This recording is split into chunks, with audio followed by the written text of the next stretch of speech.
Hello, and welcome back to The Quiet. I'm Matthew Gray. Have you ever wondered what true silence sounds like?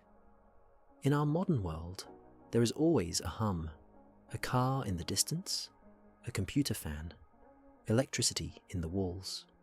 We never truly rest, but there is a place where the snow is so deep and the air is so still that the silence has a weight to it. A place where you can hear your own heartbeat. Tonight, we are escaping to Greenland, not to explore, but to simply be in the stillness. Imagine standing on ice that is older than written history, ice that has been falling as snow, compressing, breathing, existing for hundreds of thousands of years. In Greenland, you can place your hand on a glacier and touch time itself. The ice beneath your fingers contains tiny bubbles of ancient air, preserving the very atmosphere that dinosaurs once breathed. Scientists extract these frozen time capsules, analyzing air from epochs when humans had not yet learned to walk upright, when the world was a different place entirely.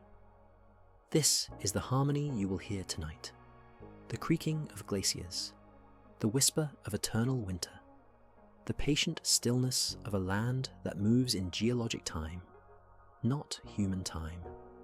Take a deep breath. Let the cold air clear your mind, and let's go. Greenland is not truly green. The name itself is one of history's great misdirections, perhaps coined by Viking explorers hoping to attract settlers to its icy shores. In reality, roughly 80% of this island is covered by an ice sheet so massive that if you stood at its center, you would be standing on ice nearly 2 miles thick. That is ice stacked higher than 7 Empire State Buildings, one atop another. Ice that has weight beyond comprehension. The ice sheet is not static. It flows, slowly, patiently, like honey poured in extreme slow motion. It spreads outward from its center. The movement is invisible to the naked eye, perhaps advancing only a few feet each day. But over years and centuries, this frozen river carries everything with it. Rocks embedded in its base acted like sandpaper, grinding against the bedrock below, carving valleys that will not be seen for millennia. The ice remembers every year it has existed. Each winter's snowfall adds a new layer, compressing the snow beneath it into ice, creating a stratified record that scientists can read like the rings of an ancient tree. When researchers drill into this ice, extracting cores that span thousands of feet, they are pulling up a library written in frozen water. Each layer tells a story. Volcanic ash from eruptions that darkened skies centuries ago. Pollen from flowers that bloomed during brief warm periods. Even the chemical signature of human activity, preserved in the ice like footprints in fresh snow. The deepest ice cores from Greenland contain ice that fell as snow more than 100,000 years ago, long before any human civilization existed. This patient archive sits in a land that is itself an island, though calling it merely an island seems inadequate.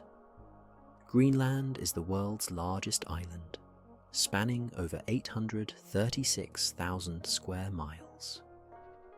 If it were a country by population density, it would be the emptiest nation on Earth.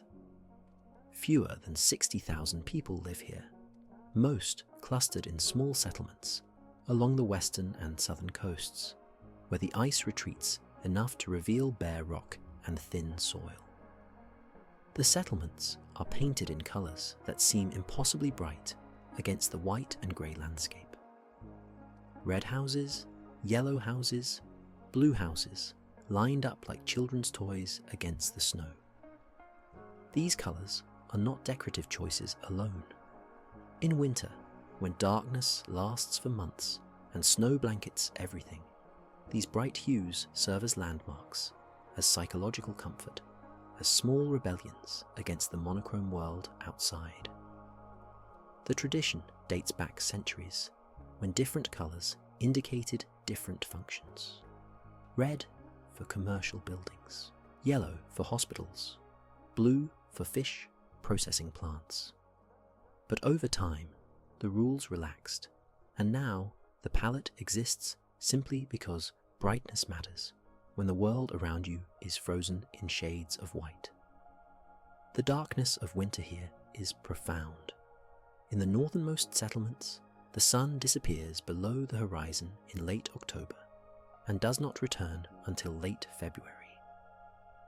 For months, the world exists in a twilight that never quite reaches full day. The darkness is not absolute. There is a quality of light that comes from snow, from stars, from the occasional sweep of the northern lights that gives the winter landscape an otherworldly glow. People adjust. They light candles. They gather together. They wait for the sun with a patience that seems to mirror the patience of the ice itself. And then, when the sun returns, it brings with it the opposite phenomenon. In summer, the sun circles the sky without setting, creating a twilight that lasts for months. The midnight sun hangs low on the horizon, casting long shadows that wheel slowly around as the hours pass. Time becomes elastic. Sleep schedules dissolve. Children play outside at 2 in the morning, under a sky still bright with sunlight.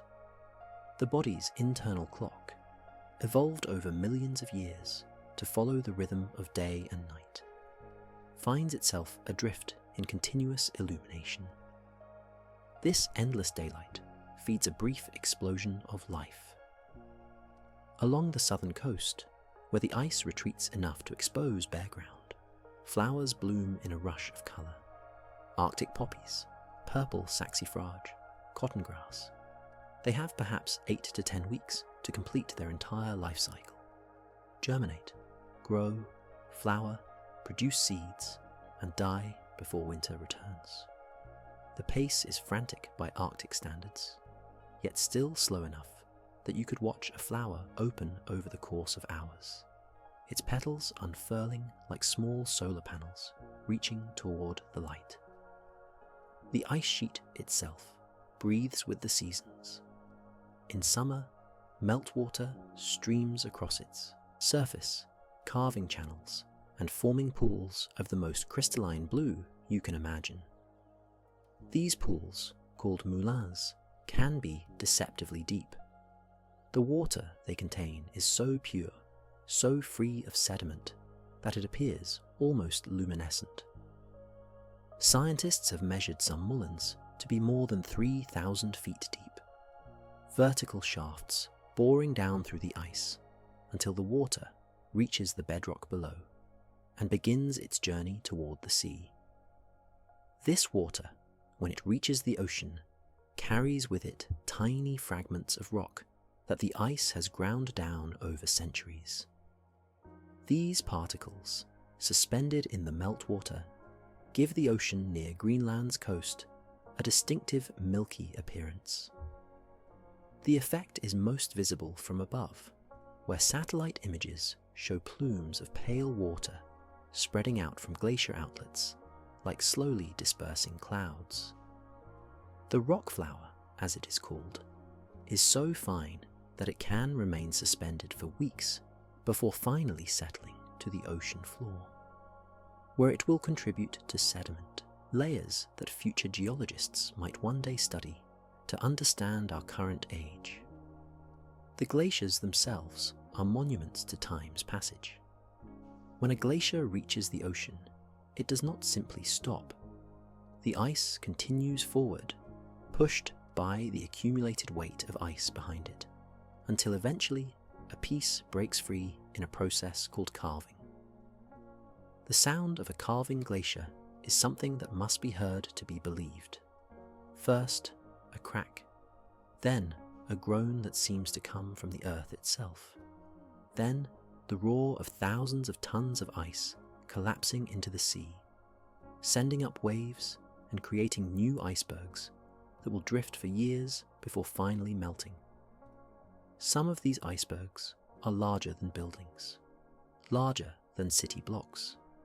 Some are large enough that they have their own weather systems, their own ecosystems. Seabirds nest on them, seals rest on them. They drift with currents, sometimes traveling thousands of miles before they finally dissolve into the ocean that birthed them. The largest, icebergs from Greenland, can take years to melt, even as they drift into warmer waters.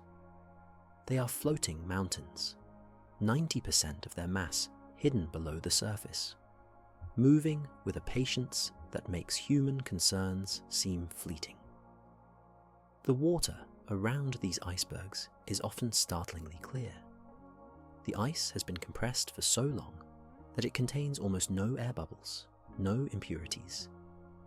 When light passes through it, the ice absorbs warm colours like red and yellow, allowing only the cool blues to pass through. This is why icebergs often appear blue, a blue so deep and pure that it seems artificial.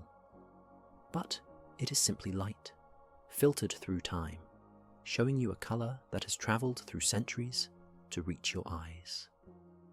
Beneath the ice sheet lies land that few have ever seen. The weight of the ice has pressed down on Greenland's bedrock with such force that much of the land beneath the ice sheet is actually below sea level. If you could somehow remove the ice instantly, the land would take thousands of years to rebound, slowly rising as the pressure released. In some places, the bedrock has been pushed down more than 1,000 feet below where it would naturally rest. The land, in a very real sense, is waiting beneath its frozen burden, compressed but patient. This hidden landscape is not smooth. Beneath the ice lie valleys, mountains, even canyons. Scientists using ice-penetrating radar have discovered a canyon system beneath Greenland's ice sheet that rivals the Grand Canyon in scale. It stretches for more than 460 miles, carved long before the ice arrived, now preserved in frozen darkness. Water still flows through parts of this hidden canyon, channeled by the bedrock and the weight of ice above, moving through a world that has not seen sunlight in hundreds of thousands of years. The animals that live on Greenland's coast have adapted to conditions that would kill most other species within hours. The muskox, with its thick double coat of fur, can survive temperatures that drop to -40 degrees Fahrenheit. Its outer coat is made of long guard hairs that can be 2 feet long, protecting an inner coat so fine and warm that it is called kiviot, softer than cashmere, and 8 times warmer than sheep's wool. These animals do not migrate. They stay through the winter, pawing through snow to reach the sparse vegetation beneath, moving slowly to conserve energy in a landscape that offers little to eat. Arctic hares here can weigh up to 12 pounds, significantly larger than their temperate cousins. They have evolved ears that are shorter, reducing heat loss, and feet that are oversized and furry, acting like natural snowshoes. In winter, their fur turns completely white, making them nearly invisible against the snow. They can run at speeds approaching 40 miles per hour, bounding across the frozen landscape in leaps that can span 10 feet or more. But mostly, they sit very still, conserving energy, blending in, waiting. The seals that live in Greenland's waters have developed equally remarkable adaptations.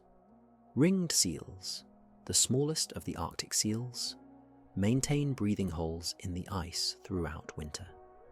They gnaw at the ice from below, keeping these holes open even as the ice grows thicker with each passing day. In the darkest months, a seal might maintain several such holes, rising to breathe every 5 to 15 minutes, its warm breath creating small clouds of vapor that freeze instantly in the frigid air. When a seal pup is born on the ice, it enters one of the most hostile environments on Earth. The pup's first coat of fur is white, providing camouflage against the ice. For the first few weeks of life, the pup's metabolism runs at an extraordinarily high rate, burning calories simply to stay warm. The mother's milk is among the richest of any mammal, containing up to 50% fat. The pup can triple its birth weight in just 3 weeks. Building the blubber layer, it will need to survive in waters that hover just above freezing year-round. The ocean itself around Greenland is a complex, layered world. Warm water from the Gulf Stream reaches Greenland's western coast, making the climate there somewhat milder than the eastern coast, which is bathed by the cold East Greenland current flowing down from the Arctic Ocean. These currents create zones of different temperatures and salinities, and where they meet, they mix, creating areas of upwelling that bring nutrients from the deep ocean to the surface. These nutrient-rich zones support massive blooms of phytoplankton in summer, microscopic plants that form the base of the Arctic food web. The phytoplankton, despite their microscopic size, are the foundation of everything. They photosynthesize, converting sunlight into energy, and in doing so, they produce oxygen. A single bloom of phytoplankton in the waters around Greenland can contain trillions of individual cells, their collective green tinting the water in vast patches visible from space. They are eaten by zooplankton, tiny animals that drift with the currents. The zooplankton are eaten by fish. The fish are eaten by seals. The seals are eaten by polar bears. And so, energy from the sun, captured by microscopic plants in frigid water, flows upward through the food web, supporting predators that can weigh more than half a ton. The polar bear is perhaps Greenland's most iconic animal, though they are more common in some regions than others. A polar bear's life is one of patient hunting. They wait beside seal breathing holes, sometimes for hours, motionless. When a seal surfaces to breathe, the bear strikes with a speed that seems impossible for an animal that can weigh 1,400 pounds. The bear's sense of smell is extraordinary. They can detect a seal beneath 3 feet of ice. They can smell a seal's breathing hole from more than half a mile away. In a landscape of white, where movement can be spotted from miles away, stillness is a survival strategy for both hunter and hunted. The bear's fur is not actually white. Each hair is hollow and transparent, reflecting light in a way that makes the fur appear white. Beneath the fur, the bear's skin is black, absorbing heat from any sunlight that penetrates the fur. This design is almost perfect for the Arctic environment. The hollow hairs provide insulation. The apparent whiteness provides camouflage. The black skin absorbs warmth. Evolution has engineered a predator supremely adapted to hunt in one of Earth's most extreme environments. Yet even these perfectly adapted animals face challenges. Young bears must learn to hunt, and learning takes time. Survival rates for juvenile polar bears are low. Many do not make it through their first winter. Those that do carry forward the patient knowledge of their mothers, the techniques of stillness and observation that have been passed down through thousands of generations. The Arctic is not forgiving. It rewards patience and punishes haste. Those who rush, who act without thinking, do not survive. The birds that come to Greenland in summer arrive from all over the world. Arctic terns make one of the longest migrations of any animal, flying from Antarctic waters to the Arctic and back each year, a round trip that can exceed 44,000 miles. They see more daylight than any other creature, experiencing 2 summers each year as they chase the sun between poles. When they arrive in Greenland, they nest on rocky shores and barren islands, laying eggs in shallow scrapes in the ground. With almost no nest material, the eggs are camouflaged, blending with the rocks around them. The parents dive bomb any intruders, their sharp beaks capable of drawing blood from any predator foolish enough to approach.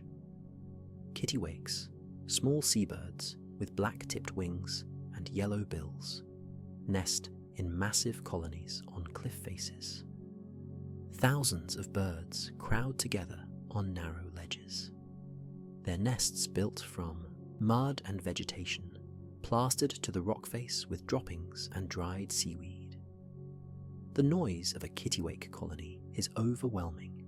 The birds call constantly, a cacophony of sound that seems at odds with the silent vastness of the landscape around them. Yet this noise serves a purpose. In the chaos of thousands of birds, parents and chicks can identify each other by voice alone, finding their specific nest among hundreds of identical-looking ledges. The summer brings not just birds, but also insects. Arctic mosquitoes emerge in clouds, taking advantage of the brief window of warmth to complete their life cycle. The larvae overwinter beneath the ice, frozen solid, their bodies containing natural antifreeze compounds that prevent ice crystals from forming within their cells. When spring arrives and the surface ice melts, these larvae thaw and resume development as if nothing had happened. Within weeks, they pupate and emerge as adults, mating and laying eggs before the brief summer ends. Some Arctic mosquitoes can complete their entire life cycle in as little as 3 weeks, a compressed timeline that speaks to the urgency of life in places where warmth is temporary. The vegetation that grows in the brief summer is equally compressed.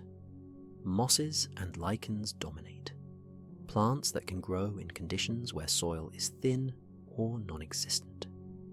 Some lichens grow so slowly that individual specimens can be hundreds of years old, adding perhaps a millimeter to their diameter each decade. They are patient plants, surviving winter in a dormant state, resuming growth when conditions permit.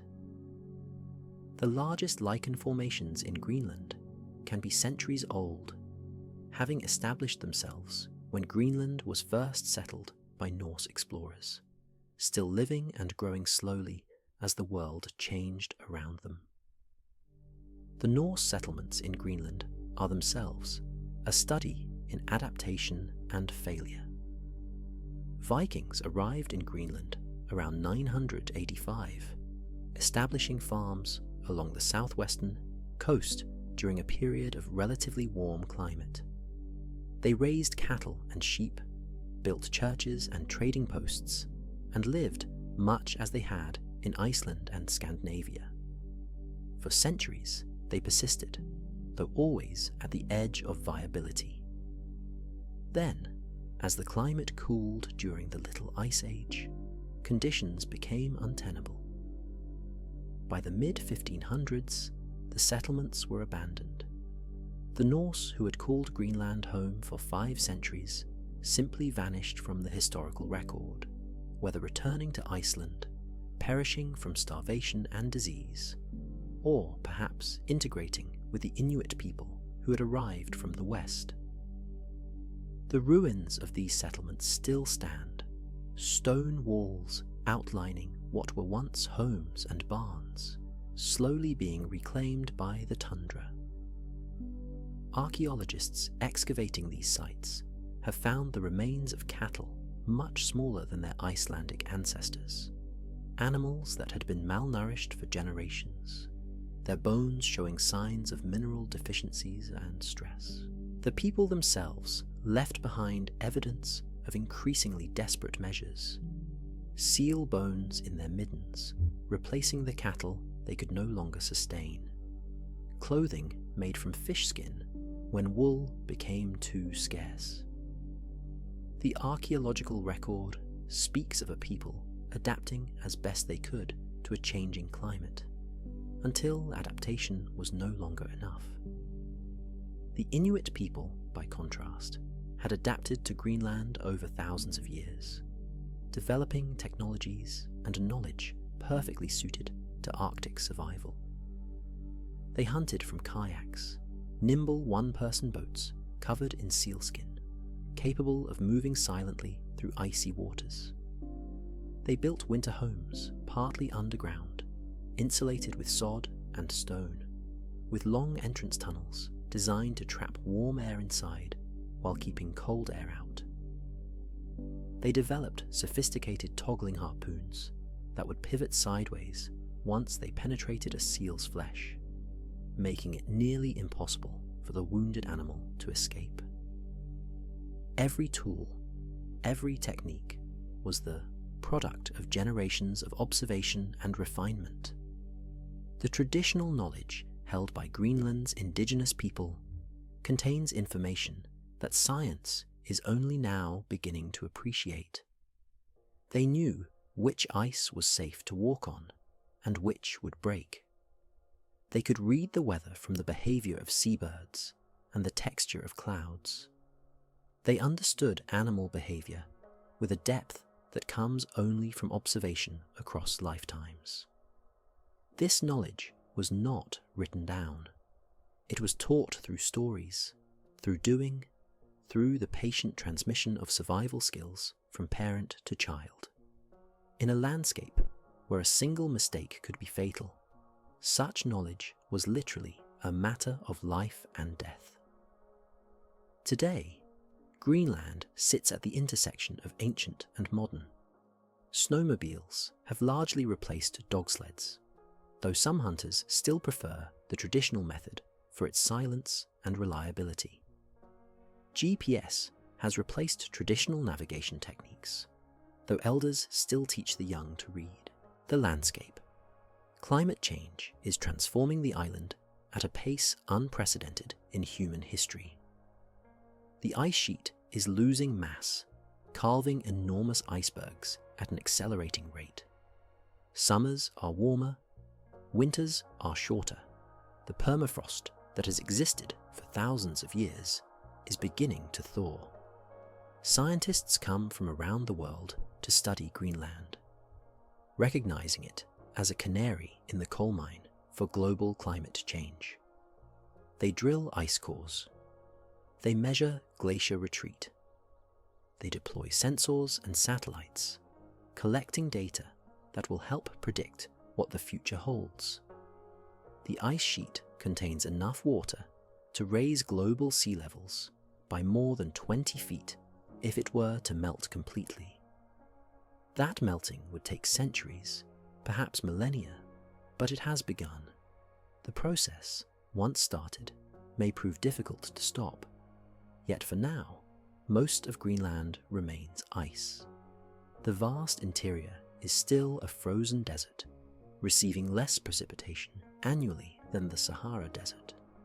The ice sheet still grinds slowly outward, still preserves its ancient archive of atmospheric history, still stands as one of the last great wildernesses on Earth. To stand on the ice, looking out across an expanse of white that extends beyond the horizon in every direction, is to feel both insignificant and connected to something larger than yourself. The ice has been here longer than civilization. It may outlast our current age entirely. It exists on a timescale that makes human concerns seem momentary. The northern lights, the aurora borealis, appear frequently over Greenland, particularly during the long winter nights. They are caused by charged particles from the sun colliding with gases in Earth's atmosphere, releasing energy in the form of light. The curtains of green, purple, and red that dance across the Arctic sky have inspired countless myths and stories. Some indigenous peoples believed the lights were spirits playing games. Others thought they were reflections from the shields of celestial warriors. Scientists now understand the mechanism, but understanding does not diminish the wonder. To watch the northern lights shimmer and shift across a black sky, reflected in the ice below, is to witness one of nature's most spectacular displays. The silence beneath those lights is profound. In winter, when the ocean freezes and the wind dies, Greenland can be so quiet that you hear your own heartbeat. Sound travels differently in such cold. Your breath crystallizes in the air before you, each exhalation forming a small cloud that disperses slowly. Your footsteps creak in the snow, each step breaking through a thin crust into softer snow beneath. Otherwise, there is nothing. No birds, no insects, no wind, just silence and ice and the patient turning of the stars overhead. This silence is not empty. It is full, full of time, full of presence, full of the knowledge that this landscape has existed long before you arrived and will continue long after you leave. There is comfort in that continuity. The ice does not care about human schedules or concerns. It exists according to its own logic, following physical laws that have operated since before life appeared on Earth. In the face of such permanence, your own worries become smaller, less urgent. The ice teaches patience simply by existing. Greenland's fjords cut deep into the coastline, some extending more than 100 miles inland. These fjords were carved by glaciers during ice ages past, their walls rising sheer from the water, often more than a mile high. The water in these fjords is deep, some reaching depths of more than 4,000 feet. They are among the deepest natural harbours in the world, capable of accommodating the largest ships ever built. Yet, they are often empty, the water still and dark, reflecting the towering walls of rock on either side. In summer, when the sun shines 24 hours a day, these fjords come alive. Seabirds nest on the cliffs. Whales migrate through, feeding on fish that gather in the nutrient-rich waters. Humpback whales, fin whales, even the occasional blue whale, the largest animal ever to exist on Earth. The blue whale's heart is the size of a small car. Its blood vessels are wide enough that a human child could crawl through them. Yet this enormous animal feeds on some of the smallest creatures in the ocean, filtering tons of tiny krill through baleen plates each day. The juxtaposition of scale, the largest feeding on the smallest, seems almost implausible, yet it works. The ocean provides, and the whale, patient and slow-moving, takes what it needs. The tides around Greenland can be extreme in some locations, with water levels changing by more than 15 feet between high and low tide. This rising and falling happens twice each day, driven by the gravitational pull of the moon and sun. Where the water meets the ice, this tidal action can create ice formations of remarkable complexity, pressure ridges where ice sheets collide, tidal cracks where the ice flexes with the water beneath, grounded icebergs that tilt back and forth as the water rises and falls around them, creating groaning sounds that echo across the frozen landscape. The aurora's reflection on the ice creates doubling effects, as if the sky and ground have merged into a single glowing space. Photographers travel to Greenland specifically to capture this phenomenon, setting up their equipment in temperatures that can freeze batteries in minutes. The images they produce, though beautiful, cannot fully convey the experience of standing beneath those lights. The silence, the cold, the sense of standing on the edge of the world, looking into something ancient and alive. The ice itself is not uniform. It contains layers, variations in density and clarity that tell stories about the years in which they formed. Dark layers indicate summers when more dust settled on the ice sheet. Light layers indicate winters of particularly heavy snowfall. Volcanic eruptions leave distinct ash layers that can be traced across the entire ice sheet, providing time markers that allow scientists to correlate ice cores from different locations. The ice is a book, if you know how to read it, a history written in frozen water, preserving information about climate, atmospheric composition, even solar activity from ages past. Some sections of the ice sheet contain what are called blue ice areas, where wind has removed snow faster than it can accumulate, exposing ice that may be thousands of years old. This old ice has been compressed so densely that it appears blue even without special lighting. Walking across blue ice is like walking across solidified sky, a surreal experience that disorients the senses.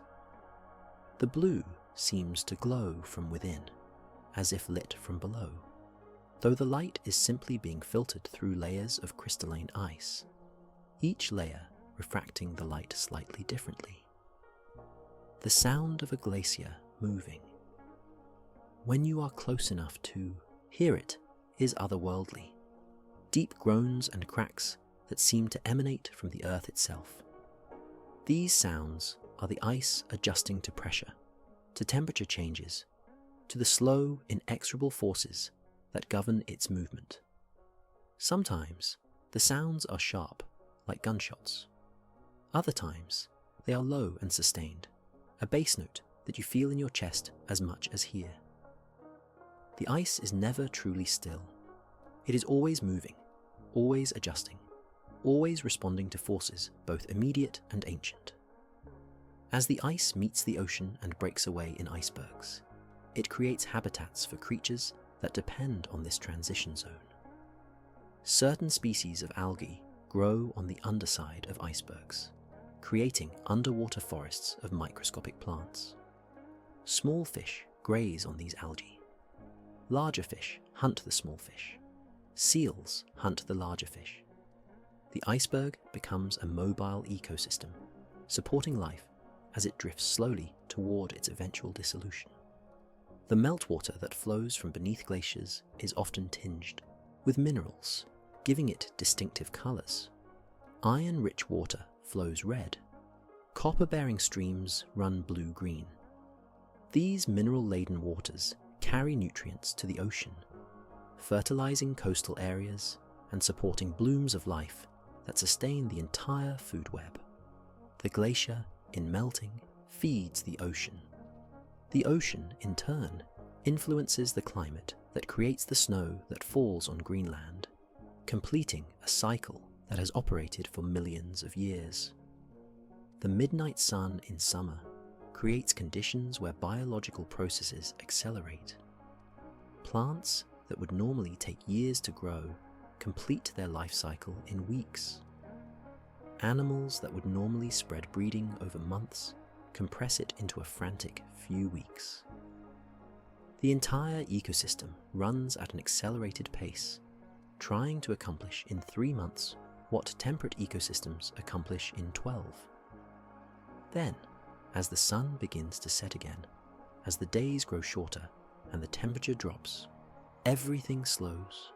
Plants die back. Animals migrate or enter torpor.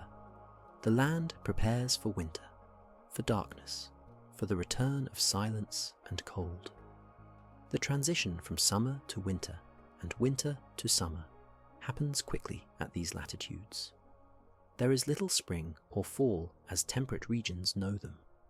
The world is either frozen or thawing, light or dark, with only brief periods of transition between these states. This creates a psychological effect on those who live here. Life becomes binary. Summer is a time of frantic activity, of preparation, of gathering what is needed for survival. Winter is a time of conservation, of waiting, of enduring. This rhythm shapes culture, shapes psychology, shapes the very way people think about time and seasons. The glacial ice, when it melts in your hand, turns to water so pure it seems almost unreal. No chlorine, no minerals, just H2O, hydrogen and oxygen bound together. The same molecules that fell as snow centuries ago. Drinking this water is like drinking time. It tastes clean, neutral, without the subtle flavors that most water carries from the minerals dissolved in it. It is water reduced to its essence, stripped of everything but itself.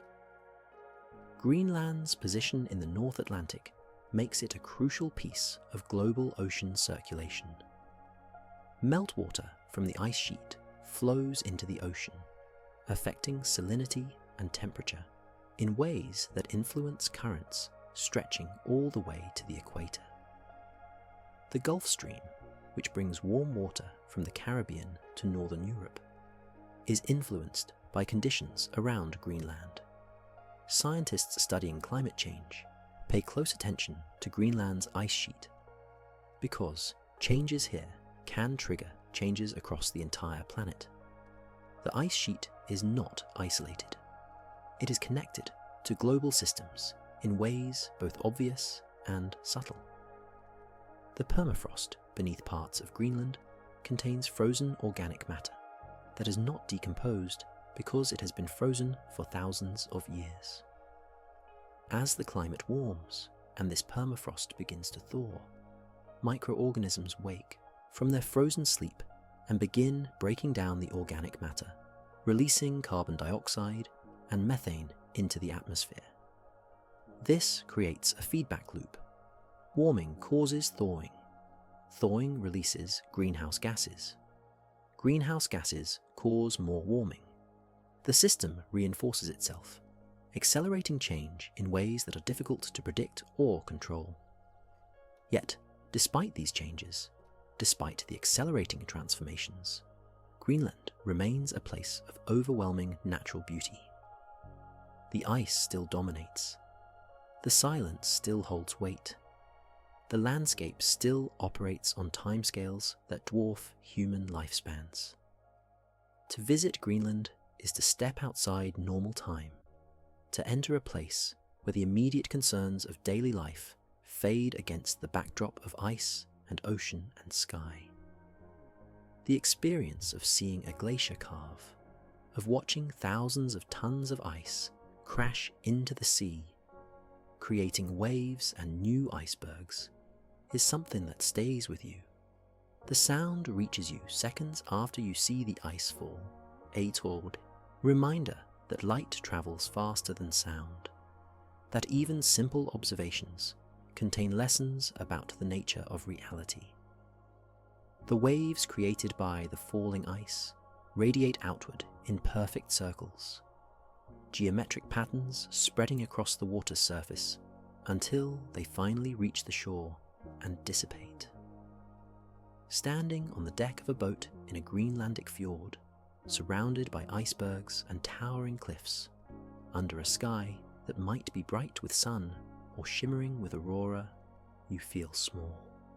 Not insignificant, small, part of something vast.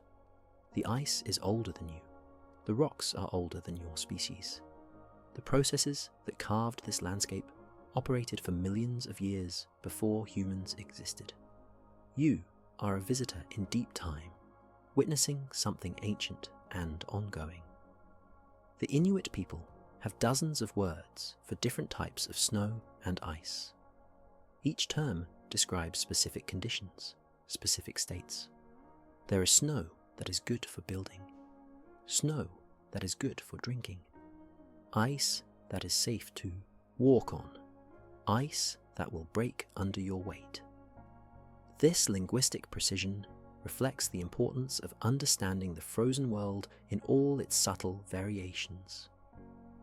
In a landscape where a mistake can be fatal, precision matters.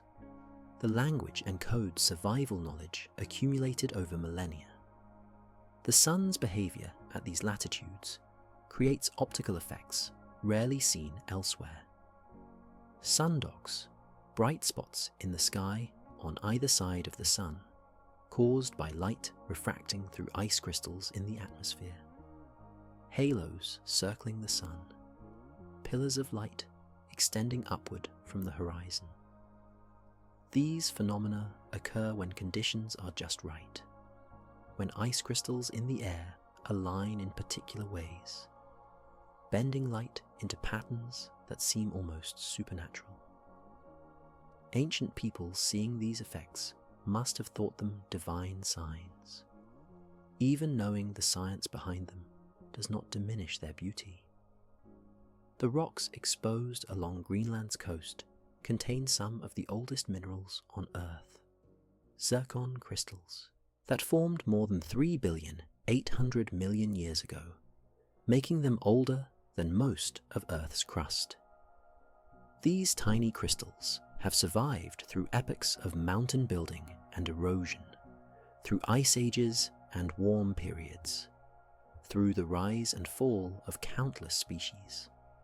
They are witnesses to Earth's history, containing information about conditions on the planet when life was just beginning, when the atmosphere was toxic by current standards, when the world was a place we would not recognize. Geologists studying these ancient rocks are piecing together Earth's early history. The rocks tell stories of volcanic activity, of ocean formation, of the slow assembly of continents from smaller fragments. Greenland sits on the North American tectonic plate, having been part of Laurentia, an ancient continent, for billions of years. The island's geological history is written in its stones, layer upon layer, recording transformation and persistence across timescales that challenge human comprehension. The weather in Greenland can change rapidly. A clear day can become a whiteout in minutes as storms sweep in from the ocean. The wind can pick up snow from the ground and reduce visibility to zero, creating conditions where you can become lost meters from safety. This unpredictability demands respect. The landscape is beautiful, but not benign. It will kill the unprepared without malice or mercy. Survival here has always required preparation, knowledge, and a healthy respect for natural forces beyond human control. Yet for those who live here, who have adapted to the cold and darkness and isolation, Greenland is home. The silence is not oppressive, but peaceful. The cold is not unbearable, but invigorating. The landscape is not hostile, but simply indifferent, which in its own way is liberating. The ice does not care about human dreams or fears. It simply exists, massive and patient, a reminder that some things are larger than ourselves, older than our civilizations, and likely to outlast our species entirely. So tonight, as you lie in the warmth and safety of your own bed, far from the ice and cold, imagine that silence. Imagine standing on snow that extends to every horizon. Imagine the weight of ice beneath your feet, ice that has been slowly compressing for thousands of years, ice that contains bubbles of ancient air, ice that remembers epochs before human memory began. Imagine the aurora overhead, dancing in colors that seem impossibly bright against the darkness. Imagine the absolute quiet, the kind of silence that allows you to hear your own heartbeat, your own breath, the small sounds of your own body that are usually masked by the background noise of modern life. Greenland teaches patience. It teaches scale. It teaches humility. In a world that often feels chaotic and rushed, there is something profoundly calming about contemplating a place where change happens so slowly that it is measured in centuries rather than days. The ice sheet has been there longer than recorded history. It will likely be there long after our current age has passed. There is comfort in that permanence, in knowing that some things endure regardless of human activity. The ice holds within it the story of Earth's climate, preserved in layers that scientists are only beginning to fully understand. Each layer is a year, a season, a moment in time frozen and preserved.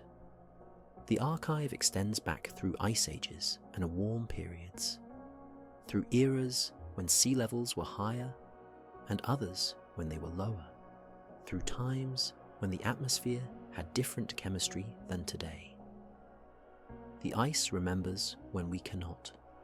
It provides context for our current moment, showing us that Earth's climate has always changed, though rarely as rapidly as it is changing now. As you drift towards sleep, let your mind rest on these images. The blue of glacial ice, the white of fresh snow, the shimmer of aurora reflected in frozen water. The patient movement of glaciers grinding forward at a pace too slow to see but unstoppable over time. The silence that has weight, the cold that preserves, the ice that remembers. The fjords of Greenland are not merely channels of water. They are sculptures carved by ice over millions of years. Each one a unique collaboration between geology and glaciology. Some fjords branch like the limbs of ancient trees, creating labyrinths of waterways that penetrate deep into the heart of the island. Others run straight as arrows, their walls parallel and sheer, cut through solid rock by glaciers that advanced and retreated with the rhythm of ice ages. The walls themselves show the marks of this ancient carving, striations running horizontally across the rock face, each line representing a different stage of glacial grinding, a different era of erosion. At the heads of these fjords, where glacier meets ocean, the ice face can tower 200 feet above the water's surface. But this visible portion is deceptive. Below the waterline, the ice extends another 800 feet downward, creating a wall of frozen water that plunges into the dark. The boundary where ice meets liquid is a zone of constant transformation. Chunks break away continuously, small pieces at first, creating a sound like wind chimes as they splash into the water. Then, without warning, larger sections collapse in thunderous carving events that can be heard for miles. The icebergs created by these carving events begin a journey that may last years. They drift with ocean currents, slowly melting, constantly changing shape. An iceberg that breaks free near Greenland's western coast might travel southward with the Labrador Current, eventually reaching waters off Newfoundland before finally melting completely. During its journey, it provides a floating platform for seals, a landmark for navigating seabirds, and a hazard for ships crossing the North Atlantic. The iceberg that sank the Titanic likely began its existence as a snowflake falling on Greenland's ice sheet thousands of years before that fateful night in 1912. The water temperature in Greenland's fjords rarely rises above 40 degrees Fahrenheit, even in the height of summer. This cold slows all biological processes. Fish grow more slowly here than in temperate waters. Seals conserve energy, moving deliberately, avoiding unnecessary exertion. Even bacteria work at reduced speeds, meaning that organic matter decomposes slowly. A wooden ship that sank in a Greenlandic fjord 200 years ago might still be largely intact, preserved by cold water that inhibits the microorganisms that would normally break down wood. The Greenland shark, one of the ocean's most mysterious creatures, thrives in these cold waters. This shark grows so slowly that it may not reach sexual maturity until it is 150 years old. Some individuals may live for 400 years or more, making them among the longest-lived vertebrates on Earth. They swim slowly through deep water, hunting fish and scavenging on dead seals and whales. Their flesh contains high concentrations of compounds that act as antifreeze, allowing them to remain active in water that would immobilize most other sharks. Their eyes often host parasites, small copepods that attach to the cornea, likely affecting the shark's vision. Yet the shark persists, adapted to a life lived in cold and darkness, patient beyond measure. On land, the growing season in southern Greenland lasts perhaps 90 days. In this brief window, Arctic flowers explode into bloom. The purple saxifrage can flower while still partially covered by snow, its bright purple blossoms providing some of the first colour after the long winter. These flowers are remarkably cold tolerant, able to photosynthesize at temperatures barely above freezing. Their roots are shallow, spreading horizontally through thin soil rather than driving deep, an adaptation to permafrost that never thaws more than a few feet down even in the warmest summers. The willow trees that grow in Greenland's southern regions would barely be recognized as trees by those accustomed to temperate forests. These Arctic willows rarely exceed a few inches in height, spreading horizontally across the ground rather than growing upward. Their low profile is an adaptation to wind and cold. Snow covers them completely in winter, providing insulation that allows the plant to survive temperatures that would kill taller plants exposed to the harsh wind. Some of these willows are decades old, tiny ancient plants that have weathered countless winters while adding only millimeters to their spread each year. The soil itself, where it exists, is thin and often acidic. Beneath the thin layer of organic material lies permafrost, ground that has remained frozen for thousands of years. This permafrost layer can be hundreds of feet thick, creating a barrier that prevents water from draining downward. As a result, the surface layer of soil becomes waterlogged in summer, creating boggy conditions despite low overall rainfall. Mosquitoes and other biting insects take advantage of these pools of standing water, completing their life cycles in the brief weeks before freeze-up. The cloudberry, a small orange berry related to raspberries, grows in these boggy areas. The berries are rich in vitamin C and were once prized by Arctic explorers as a defense against scurvy.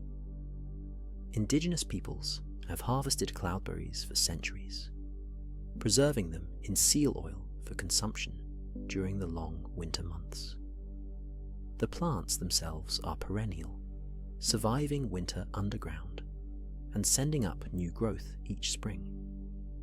Finding a good cloudberry patch was knowledge passed down through families, a resource valuable enough to keep secret from others. The rocks that underlie Greenland's landscape are predominantly ancient granites and gneisses, metamorphic rocks that have been heated, pressured, and transformed multiple times over billions of years. In some areas, the rock is banded, light and dark layers, alternating in patterns that form deep within Earth's crust under conditions of immense pressure and temperature. These rocks were once mountain roots, the deep foundations of ranges that have long since eroded away. What remains is the core, exposed by the removal of overlying material, revealing the bones of ancient mountains. Embedded within these rocks are veins of different minerals. Garnet, a deep red stone, appears in some outcrops, individual crystals as large as your fist. These garnets formed under specific conditions of temperature and pressure, their presence telling geologists about the history of the rock that contains them. In other areas, white quartz veins cut through darker rock, creating patterns like lightning frozen in stone. These veins formed as mineral-rich fluids flowed through cracks in the rock, depositing their dissolved minerals as they cooled. The northern lights that dance over Greenland are most visible during the darkest months, when the sun does not rise above the horizon for weeks at a time. The aurora occurs high in the atmosphere, between 60 and 200 miles above Earth's surface. At these altitudes, charged particles from the sun collide with oxygen and nitrogen molecules, transferring energy that the molecules release as light. Oxygen produces green and red auroras. Nitrogen produces blue and a purple. The colors blend and shift as the charged particles rain down along Earth's magnetic field lines, creating curtains of light that seem to ripple and wave across the sky. Indigenous peoples across the Arctic have stories about the aurora. Some believed they were spirits of the dead dancing in the sky. Others thought they were reflections from torches carried by celestial beings. Some groups believed that whistling at the aurora would cause it to come closer, while others thought that such behavior would anger the lights and bring bad fortune. These stories reflect the aurora's power to inspire awe and wonder, its unpredictable nature, and its association with forces beyond human control. Scientists now understand that solar activity drives the aurora. When the sun ejects streams of charged particles during solar storms, these particles travel across space at speeds exceeding 1 million miles per hour. When they reach Earth, they interact with our planet's magnetic field, being channeled toward the magnetic poles. This is why aurora are most common at high latitudes. During periods of intense solar activity, however, aurora can be visible much farther south. Historical records describe aurora seen as far south as the Caribbean during particularly powerful solar storms. The aurora's appearance is unpredictable. On some nights, it may be merely a faint glow on the horizon. On others, it fills the entire sky with shifting curtains of color. The movement can be slow and stately, or rapid and frenetic. Sometimes the aurora appears as discrete arcs. Other times, it forms corona patterns that seem to radiate from a point directly overhead. No two aurora displays are identical. Each is a unique interaction between solar particles and Earth's atmosphere, a performance that will never be exactly repeated. Photographing the aurora presents unique challenges. The light is bright enough to see easily with dark adapted eyes, but dim enough that capturing it on camera requires long exposures. Photographers must balance exposure time, light sensitivity, and aperture to capture the aurora's color and movement without introducing too much blur. The best aurora photographs are made on clear, cold nights when the air is dry and stable, with no moon to wash out the fainter details. Patience is essential. The photographer may wait hours for conditions to align, for the aurora to appear, for the perfect moment to press the shutter. The sea ice that forms around Greenland each winter creates habitat for species. that depend on the boundary between water and ice. Ringed seals give birth to their pups in lairs excavated in snow that accumulates on the sea ice. These lairs provide protection from wind and cold and concealment from predators. The mother seal accesses the lair through breathing holes that she maintains in the ice, gnawing at the edges to keep them open even as the ice thickens. Inside the lair, the pup is relatively safe, hidden beneath the snow, accessible only to its mother. Polar bears hunt these seal pups, using their acute sense of smell to locate the lairs hidden beneath the snow when a bear will approach downwind, moving slowly to avoid alerting the seal. When the bear is directly above the lair, it rears up and crashes down through the roof with its front paws, hoping to trap the pup inside. Success rates are low. Seals abandon lairs at the first sign of danger, sliding through their breathing hole into the water below. But when a bear succeeds, the meal is substantial, providing energy and fat reserves crucial for survival. The relationship between ice, seals, and bears is ancient and tightly coupled. If ice forms late, seals have less time to establish territories and excavate lairs. If ice breaks up early, pups may be forced into the water before they have developed adequate swimming skills and blubber reserves. For polar bears, the timing of ice formation and breakup determines the length of their hunting season. In recent decades, as Arctic temperatures have risen, ice has been forming later and breaking up earlier. The hunting season for polar bears is shrinking, forcing the animals to survive on land for longer periods, relying on fat reserves accumulated during fewer months of successful hunting. The ice itself is a complex material. Sea ice differs from glacial ice in fundamental ways. While glacial ice is formed from compressed snow and contains virtually no salt, sea ice forms when ocean water freezes.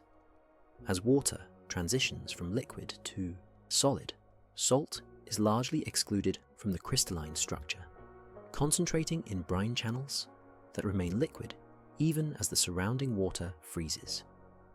These brine channels give young sea ice a spongy texture. Over time, the brine drains away and the ice becomes harder and less salty. But it never becomes as hard or pure as glacial ice. Multi-year ice, ice that has survived at least one summer melt season, is thicker and harder than first-year ice.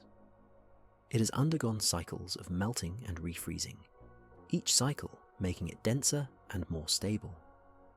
The surface of multi-year ice is often smoother than first-year ice, the hummocks and pressure ridges worn down by summer melting. Where the two types of ice meet, the contrast is visible even from space. First-year ice appears darker in satellite images. Multi-year ice appears brighter, its surface better at reflecting sunlight. Pressure ridges form where ice sheets collide, driven together by wind and currents. The ice buckles and piles up, creating ridges that can extend 20 feet above the surrounding ice surface. Beneath each visible ridge lies a corresponding keel of ice extending downward into the water, sometimes to depths of 60 feet or more. These ridges and keels create rough surfaces that slow the movement of ice, anchor it more firmly, and provide habitat for organisms that colonize the underside of the ice. Algae grow on the undersides of ice floes, taking advantage of sunlight penetrating through the ice. These ice algae are adapted to extremely low light conditions and to cold that would kill most plants. They begin growing in early spring before the ice breaks up, creating brown or greenish patches visible from below. These algae form the base of a food web that includes small crustaceans called copepods, which in turn are eaten by fish. The entire ecosystem is supported by organisms that most people will never see, living in conditions of crushing cold and limited light, yet thriving nonetheless. The narwhal, sometimes called the unicorn of the sea, lives in Arctic waters around Greenland. The male narwhal's distinctive tusk is actually an elongated tooth that can grow to 10 feet in length. The tusk spirals in a left-handed helix, always counterclockwise, and is packed with nerve endings that may allow the narwhal to sense changes in water temperature and pressure. Male narwhals sometimes cross tusks with each other in what appears to be ritualized behavior, the purpose of which is not fully understood. Females occasionally grow small tusks, but this is rare. Narwhals are deep divers, descending to depths of more than 5,000 feet in search of fish and squid. At these depths, pressure is immense, more than 2,000 pounds per square inch. The narwhal's body is adapted to withstand this pressure. Its lungs collapse as it dives, preventing nitrogen from dissolving in the blood, thus avoiding decompression sickness. The whale's heartbeat slows dramatically during deep dives, conserving oxygen. Blood is shunted away from extremities and non-essential organs, prioritizing the brain and heart. The narwhal's echolocation clicks are among the most powerful produced by any animal. The whale generates these clicks in its head and focuses them into a beam using the fatty melon in its forehead. The clicks travel through the water and bounce off objects, the returning echoes creating a sonic image of the whale's surroundings. In the dark waters at depth, echolocation is more useful than vision. The whale can detect fish hidden in crevices, can distinguish between different species based on subtle differences in how they reflect sound, can navigate through ice-choked waters where visual navigation would be impossible. Belugas, white whales related to narwhals, also inhabit Greenlandic waters. Unlike narwhals, belugas have flexible necks, allowing them to turn their heads independently of their bodies. This flexibility, unusual among whales, helps belugas navigate through broken ice. They use echolocation similar to narwhals, but with a broader range of clicks and whistles. Belugas are sometimes called canaries of the sea because of the variety of sounds they produce. These vocalizations serve multiple purposes: communication between pod members, coordination during hunting, perhaps even pleasure. The whales singing for reasons we do not fully understand. The walrus, massive and tusked, hauls out on sea ice and rocky shores around Greenland. A male walrus can weigh more than 3,000 pounds, most of that weight being blubber that provides insulation and energy reserves. The walrus's tusks are elongated canine teeth that continue growing throughout its life, sometimes reaching lengths of 3 feet. These tusks serve multiple functions. They are used to haul the walrus's massive body out of the water onto ice. They are status symbols, with larger tusks indicating age and dominance. They are weapons, used in fights between males during breeding season. Walruses feed primarily on clams and other bottom-dwelling mollusks. They dive to the seafloor and use their sensitive whiskers to detect prey buried in sediment. These whiskers, called vibrissae, are covered with nerve endings that can detect vibrations from clams buried inches below the surface. Once a clam is located, the walrus uses a jet of water expelled from its mouth to blow away sediment, exposing the clam. Then it uses its lips to create suction, literally sucking the soft body of the clam out of its shell. A single walrus can consume thousands of clams in a day, processing them with remarkable efficiency. The dependence of walruses on sea ice makes them vulnerable to climate change. They haul out on ice between diving sessions, resting and digesting their food. As sea ice retreats, walruses are forced to haul out on land instead. Thousands of walruses crowding onto limited coastal areas leads to dangerous conditions, particularly for young animals, who can be crushed in stampedes if the herd is disturbed. Scientists have documented incidents where disturbances near coastal haulouts have led to mass panic, with hundreds of walruses trampling each other in their rush to reach the water. The ivory from walrus tusks was once highly valued for carving. Indigenous peoples around the Arctic have carved walrus ivory for thousands of years, creating tools, art, and items of cultural significance. The carving tradition continues today, though regulated to ensure sustainable harvest. Carved ivory might depict scenes from traditional life: hunting, kayaks, animals, spirits.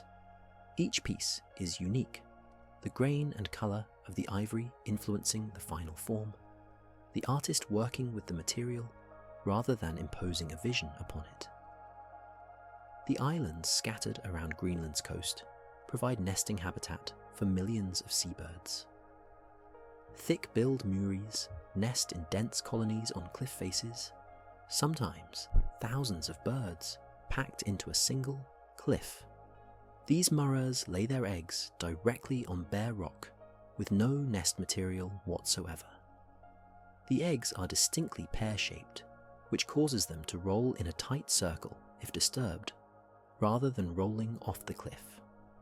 This shape is an adaptation to nesting on narrow ledges where a spherical egg would quickly roll to destruction. The Murray chicks hatch covered in down, but are not immediately able to fly. At about 3 weeks old, still unable to fly, the chicks jump from the nesting ledge, tumbling and bouncing down the cliff face before hitting the water far below. This leap of faith is one of nature's more spectacular sights.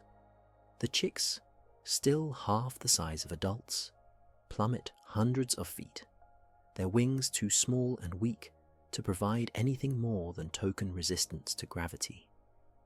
Most survive the fall, hitting the water and immediately diving to escape predators. They then swim out to sea with their fathers, spending weeks at sea learning to feed themselves before they can fly. The Arctic tern, that most accomplished of migrants, arrives in Greenland each summer after a journey from Antarctic waters.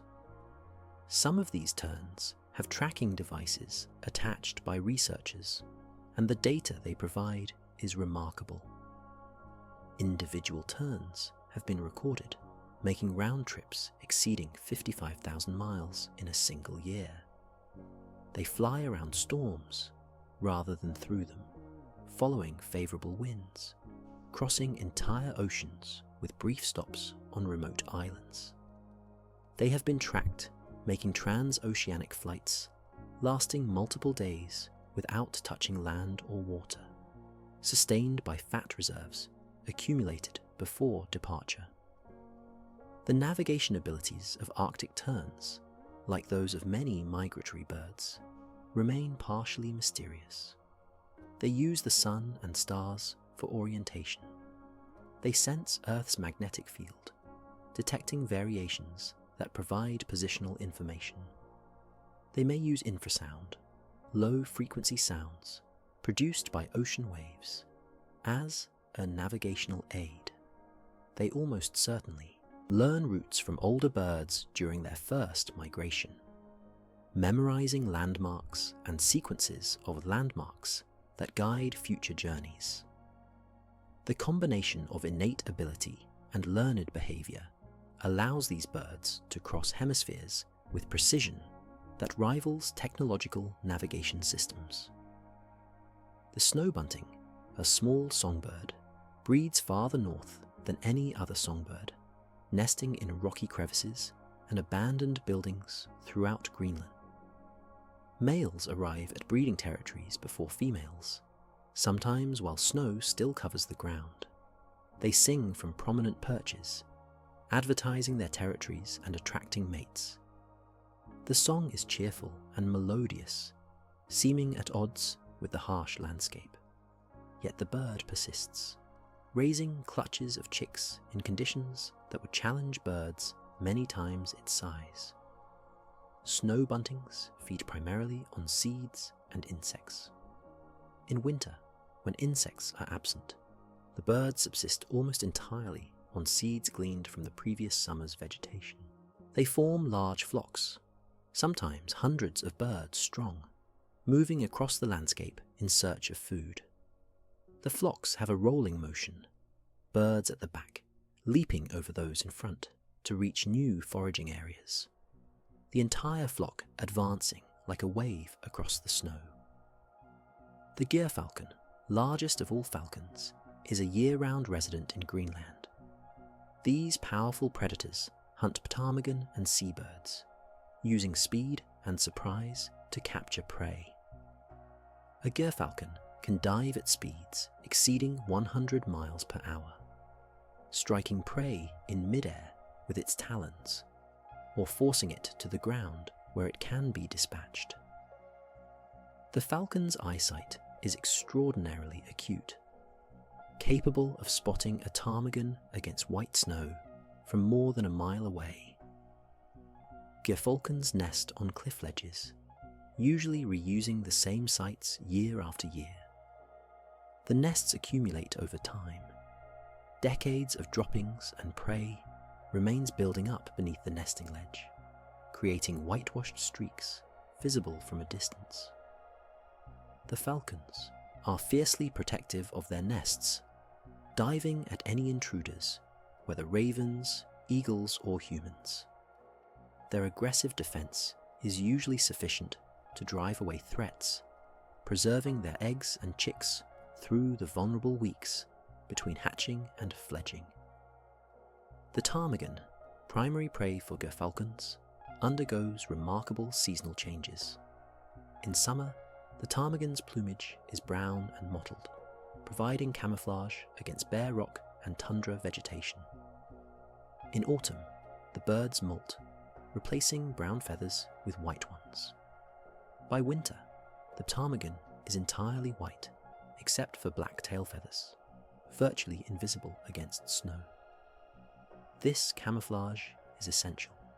The ptarmigan's survival strategy is to remain hidden, relying on stillness and invisibility, rather than flight to avoid predators. A sitting ptarmigan will often allow a human to approach within a few feet before flushing, preferring to trust its camouflage rather than revealing its position through movement. The ptarmigan's feet also change with the seasons. In winter, feathers grow on the feet, covering the toes and creating a snowshoe effect that distributes the bird's weight over a larger area. These feathered feet allow the ptarmigan to walk on top of snow that would swallow a bird with bare feet. The feet also provide insulation, reducing heat loss to the frozen ground. In spring, these extra feathers are molted, revealing bare toes better suited for warmer conditions. The rock ptarmigan and willow ptarmigan both occur in Greenland, occupying slightly different ecological niches. Rock ptarmigan prefer higher, rockier terrain. Willow ptarmigan favour lower areas with more vegetation. The species are closely related and can be difficult to distinguish in winter when both are white. The rock ptarmigan has a black eyeline that the willow ptarmigan lacks, but this mark is not always easy to see in the field. Behavioural differences are more reliable. Rock ptarmigan tend to be more solitary. Willow ptarmigan form larger flocks, particularly in winter. The The collared lemming, the only rodent native to Greenland, also undergoes a seasonal colour change, turning white in winter. This is unusual among rodents. The colour change provides camouflage, but may serve another function as well. The white winter pelage is thicker and provides better insulation than the brown summer coat. The lemming survives winter beneath the snow, tunnelling through the snowpack to reach vegetation. This subnivean environment, the space between the ground and the bottom of the snowpack, provides protection from wind and extreme cold. Temperature beneath deep snow can be 30 or 40 degrees warmer than air temperature above.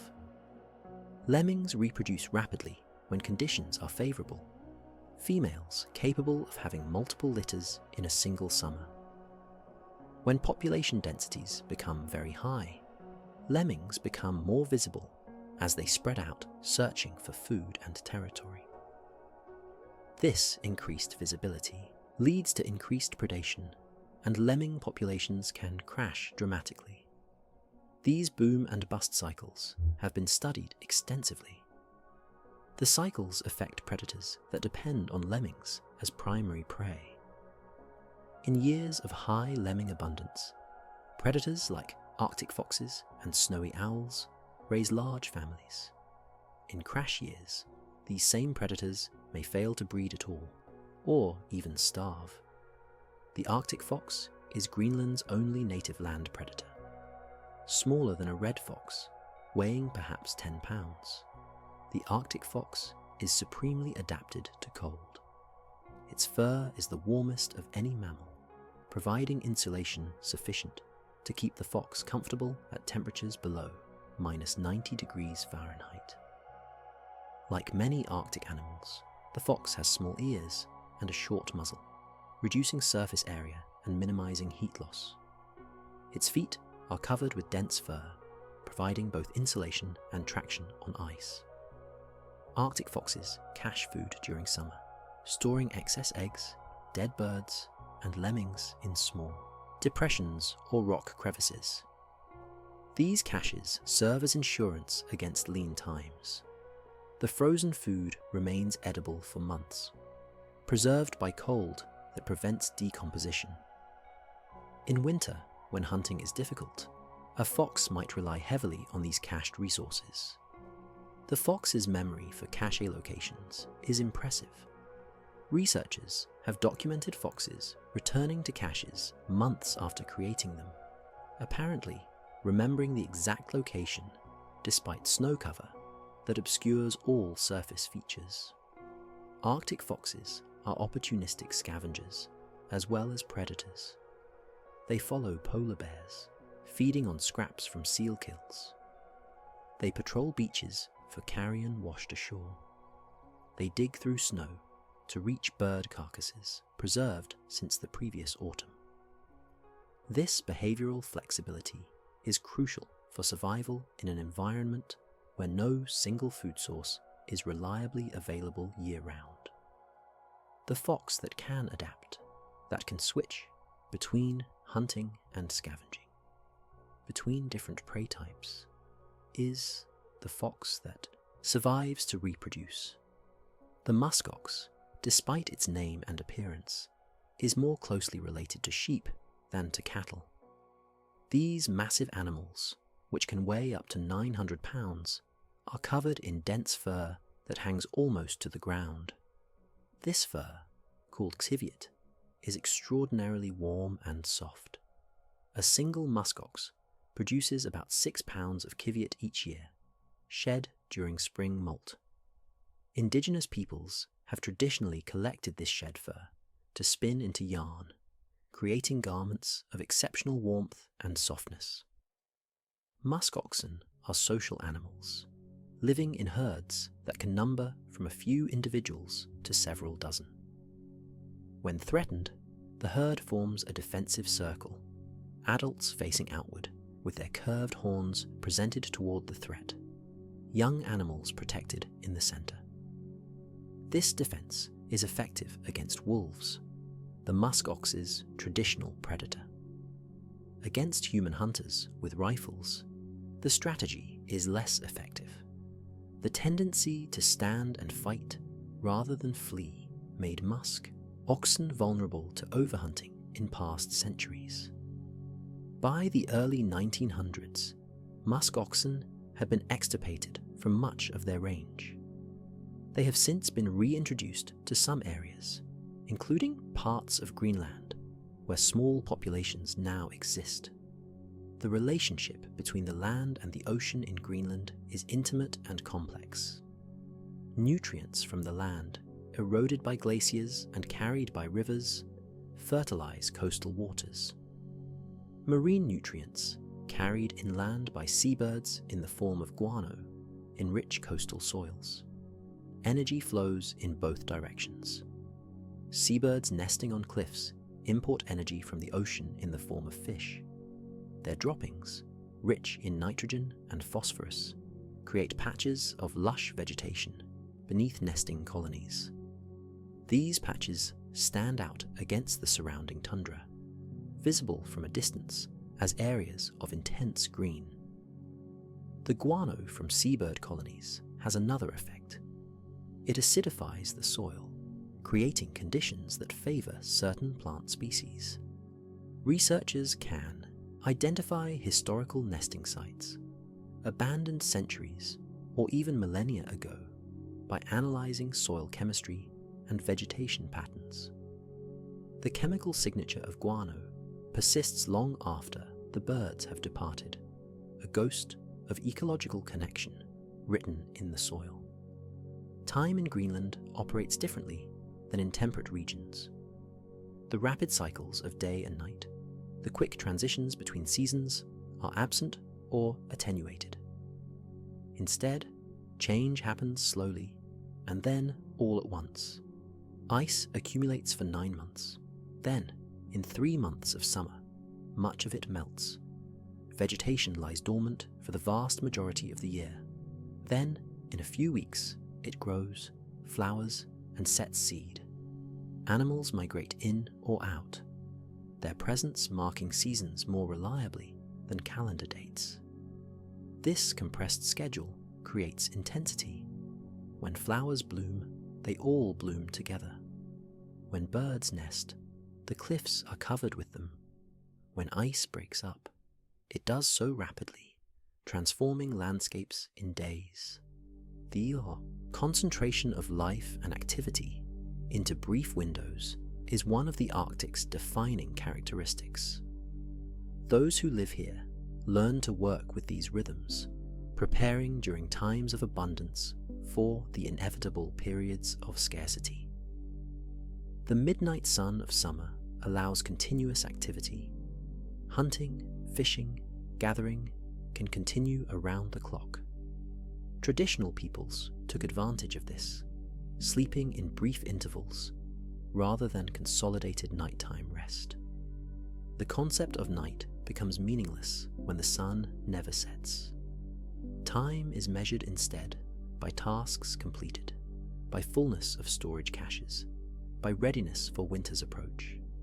Winter darkness brings its own rhythm. With the sun gone for months, activity necessarily slows. Energy must be conserved.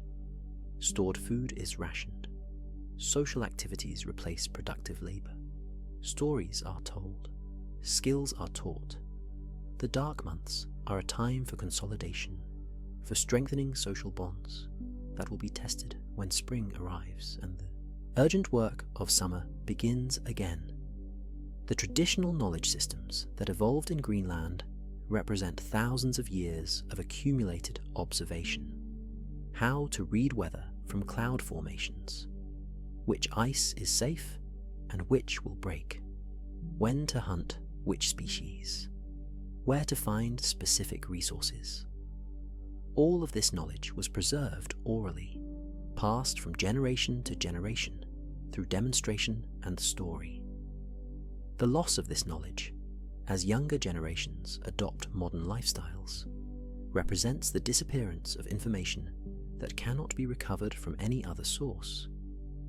Consider the knowledge required to to survive a winter journey across sea ice. You must know how to read ice thickness from its appearance. New ice appears dark. Thick ice is lighter.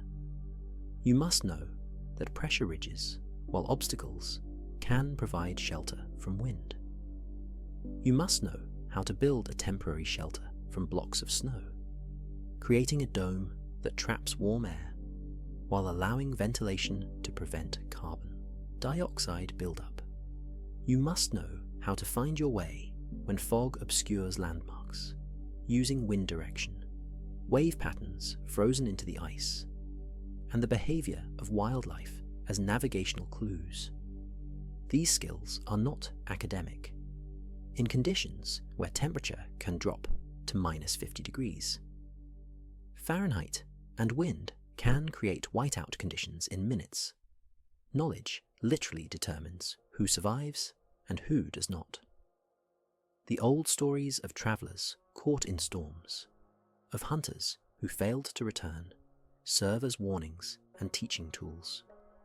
They encode information about dangers to avoid, signs to watch for, decisions that spell the difference between reaching home and dying alone on the ice. The relationship between humans and dogs in Greenland is ancient and practical. Greenlandic sled dogs are not pets. They are working animals, bred for strength and endurance rather than friendliness. A team of 8 to 12 dogs can pull a loaded sled across sea ice or snow-covered ground, travelling distances that would be impossible for a person on foot. The dogs work together, learning their positions in the team, understanding commands given by the driver who stands on the sled runners behind them. The lead dog is crucial. This animal must be intelligent enough to understand complex commands, confident enough to break trail through deep snow, and dominant enough to keep other dogs in line. A good lead dog is prized, sometimes valued as highly as the sled itself. The relationship between driver and lead dog is one of respect. The driver trusts the dog to make decisions, to find safe routes across uncertain ice, to sense danger that the human cannot perceive. The dog trusts the driver to provide food, to maintain the equipment that connects the team together, to make strategic decisions about when to travel and when to rest. Feeding a dog team in traditional times required careful planning. Dogs need high-fat, high-protein diets to maintain their strength in cold conditions. Seal meat, walrus blubber, and fish provided the necessary calories. A working dog might eat 4 or 5 pounds of food per day, meaning a team of 10 dogs would consume 40 to 50 pounds daily. On long journeys, food for the dogs could weigh more than food for the humans, and running out of dog food could strand a traveller far from home. The harness system used for sled dogs in Greenland differs from systems used in other Arctic regions. Greenlandic dogs are typically harnessed in a fan formation, each dog connected directly to the sled with its own trace line. This allows the team to spread out across weak ice, distributing weight. If one dog falls through a crack, the others can continue pulling. The system is elegant and proven, refined over centuries of use. The sled itself is made from materials that can flex and absorb shock. Traditional sleds used driftwood, lashed together with leather or sinew, creating a structure that could bend without breaking as it travelled over rough ice. Modern sleds often use plastic or metal runners and synthetic lashing, but the basic design remains similar. The sled must be light enough to be pulled across soft snow, strong enough to carry heavy loads, and flexible enough to navigate broken ice without shattering. In spring, when the ice begins to break up, travel becomes dangerous. leads of open water appear suddenly. Ice that was solid the day before can be rotten and unstable by afternoon. This is the time when hunters must be most alert, when decisions about routes and timing carry the highest stakes. Some wait for the ice to become clearly unsafe, then switch to boat travel. Others continue to use sleds, accepting the risk in exchange for the ability to access areas that boats cannot yet reach. The Kalaallit, the traditional Inuit sled, was designed with this transition period in mind. The sled's runners are sometimes wrapped with frozen mud or a layer of ice, creating a smooth surface that reduces friction on snow. Before setting out each morning, the driver would coat the runners with a fresh layer of water that would freeze solid, maintaining the smooth surface. If the ice beneath the sled gave way, the sled would often float, at least briefly, giving the driver time to escape and the dogs time to pull the sled onto more solid ice. Water in the Arctic presents dangers less obvious than thin ice. Polynyas, areas of open water surrounded by ice, occur where ocean currents or winds prevent ice from forming. These polynyas can persist through winter, steam rising from the relatively warm water into frigid air. They provide access to the ocean for seals and whales during months when most of the ocean is frozen solid. They also present hazards for travelers who may not see them in fog or blowing snow, discovering the open water only when they are too close to stop safely. The transition zones between land ice and sea ice are particularly complex. Tidal action causes the sea ice to rise and fall, creating pressure ridges where it meets the stationary land ice. These ridges can be 20 feet high, jumbles of broken ice blocks that must be navigated carefully. Between the blocks lie gaps where a person or dog could fall, potentially becoming wedged in a position from which rescue would be difficult or impossible. Crossing these zones requires patience and careful route selection. The silence of the Arctic can be disorienting for those accustomed to the constant background noise of civilized areas. With no traffic, no machinery, no human voices, the only sounds are natural. Wind, ice cracking, the calls of animals. In this silence, sounds travel with unusual clarity. A person speaking in normal tones can be heard a mile away across still air. The crack of breaking ice can sound like a gunshot, startling even those who expect it. This acoustical clarity has implications for hunting. A seal resting on ice can hear a hunter's footsteps from hundreds of yards away if the hunter is careless. Successful seal hunting requires approaching downwind, moving when the seal is not looking, freezing when it raises its head. The hunter must sometimes lie on the ice for hours, moving only when the seal is distracted. The patience required is extraordinary, but the reward, fresh meat and fat, crucial for survival, justifies the effort. The use of wind in traditional hunting demonstrates sophisticated understanding of animal behavior. Seals are extremely wary of predators, but less concerned about inanimate objects. A hunter approaching upright and in direct line will be spotted and avoided.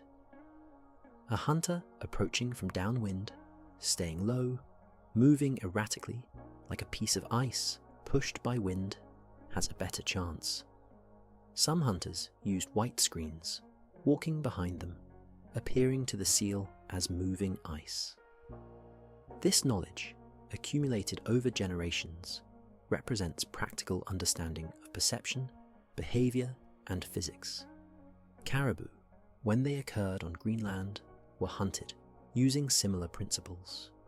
The animals have keen senses and flee from obvious threats. but they can be approached by hunters who understand their behavior. Caribou tend to move into the wind, trusting their sense of smell to detect danger ahead. A hunter positioned downwind, remaining still, could sometimes allow caribou to approach within bow range. The hunt required understanding the animal's patterns of movement, preferred feeding areas, and reaction to disturbances. The bow used for hunting in traditional Greenland was composite, made from multiple materials. Sinew backed the wooden bow, providing tensile strength that wood alone could not. The arrows were carefully crafted, with stone or bone points attached to wooden shafts. Fletching made from bird feathers stabilized the arrow in flight. Creating these tools required time and skill. A hunter who lost or broke arrows faced serious consequences, possibly being unable to hunt until replacements could be made. The introduction of firearms changed hunting dramatically. Guns offered range and power that bows could not match. They reduced the skill required for successful hunting, though they did not eliminate it entirely. They also created dependence on external supplies. Guns require ammunition, which must be purchased or traded for. This shifted the economy, connecting hunters to global trade networks in ways that traditional tools had not. The fur trade brought wealth to some Greenlandic hunters. Arctic fox pelts, particularly white winter fur, commanded high prices in European markets. Polar bear hides, sealskins, and walrus ivory all had value. Hunters who could produce these items in quantity could acquire manufactured goods in return. Rifles, metal tools, tea, tobacco, and cloth entered circulation. The trade was not entirely beneficial. It created dependencies, altered traditional practices, and in some cases led to overharvesting of fur-bearing animals. The collapse of the fur market in the mid-20th century, as synthetic materials replaced natural furs and changing fashions reduced demand, had economic impacts across the Arctic. Communities that had oriented their economies around trapping found themselves without markets for their products. Some hunters continued to trap, using furs for personal clothing rather than trade. Others shifted to fishing or wage labor. The transition was difficult for many, representing a fundamental change in how people made their living and understood their relationship to the land. Today, Greenland's economy is mixed. Fishing, particularly for shrimp and halibut, provides employment and export revenue. Mining operations extract minerals from the ancient rocks. Tourism brings visitors who want to experience the Arctic landscape, see the northern lights, visit ice fjords. The injection of money from Denmark, which administers Greenland as an autonomous territory, funds public services and infrastructure. Yet traditional subsistence, hunting and fishing continue, providing food security and maintaining cultural connections to the land. The political status of Greenland itself is complex. The island is part of the Kingdom of Denmark, but has extensive self-government.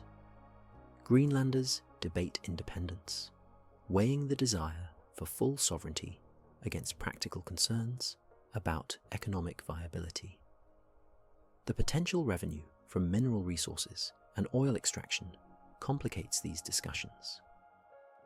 If Greenland's geological wealth can be developed, it might provide the economic base for independence. But extraction would also bring environmental impacts, potentially conflicting with traditional ways of life and threatening the pristine landscapes that define Greenland's identity. Climate change adds another layer of complexity to these deliberations. As Arctic temperatures rise, ice melts, potentially opening new areas for resource extraction, while simultaneously threatening traditional practices that depend on stable ice conditions. The irony is profound. The warming that makes resources more accessible is driven partly by the burning of fossil fuels, similar to those that might be extracted from Greenland. The island finds itself at the center of global climate dynamics, both affected by and potentially contributing to processes that operate on a planetary scale. The Greenland ice sheet is more than a frozen curiosity. It is a climatic regulator, reflecting sunlight back into space and maintaining temperature differences that drive ocean currents and atmospheric circulation patterns. If the ice sheet were to melt significantly, the effects would be global. Sea levels would rise, threatening coastal cities across the world. Ocean currents might shift or weaken, altering climate patterns in regions far from the Arctic. The release of fresh water into the North Atlantic could affect the thermohaline circulation that moves heat around the planet. Scientists monitoring the ice sheet use satellites, ground-based sensors, and direct observation to track changes. They measure surface melt, ice velocity, calving rates, and changes in thickness. The data show accelerating loss of ice mass.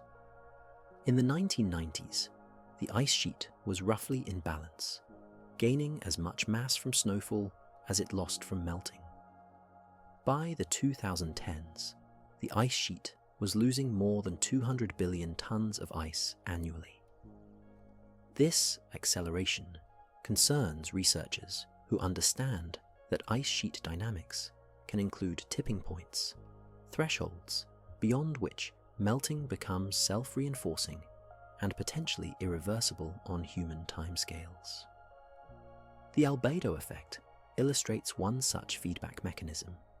Ice is white and reflects most sunlight that hits it.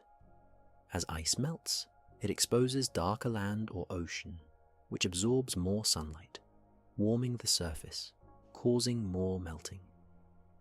This positive feedback accelerates warming in the Arctic, where temperatures have risen more than twice as fast as the global average. The impacts are visible. Less sea ice, earlier spring melt, later autumn freeze up, changes in animal distributions and plant growing seasons. The Arctic is transforming before our eyes, faster than most scientists predicted, even a decade ago. Yet, despite these changes, the ice sheet persists. The interior still accumulates snow each winter. The ice still grinds slowly outward. The fundamental processes that have operated for millennia continue, even as their balance shifts. The ice sheet will not disappear overnight. Even under rapid warming scenarios, complete melting would take centuries. But the direction of change is clear, and the implications are profound. The glaciers that drain the ice sheet have names: Jakobshavn, Helheim, Petermann.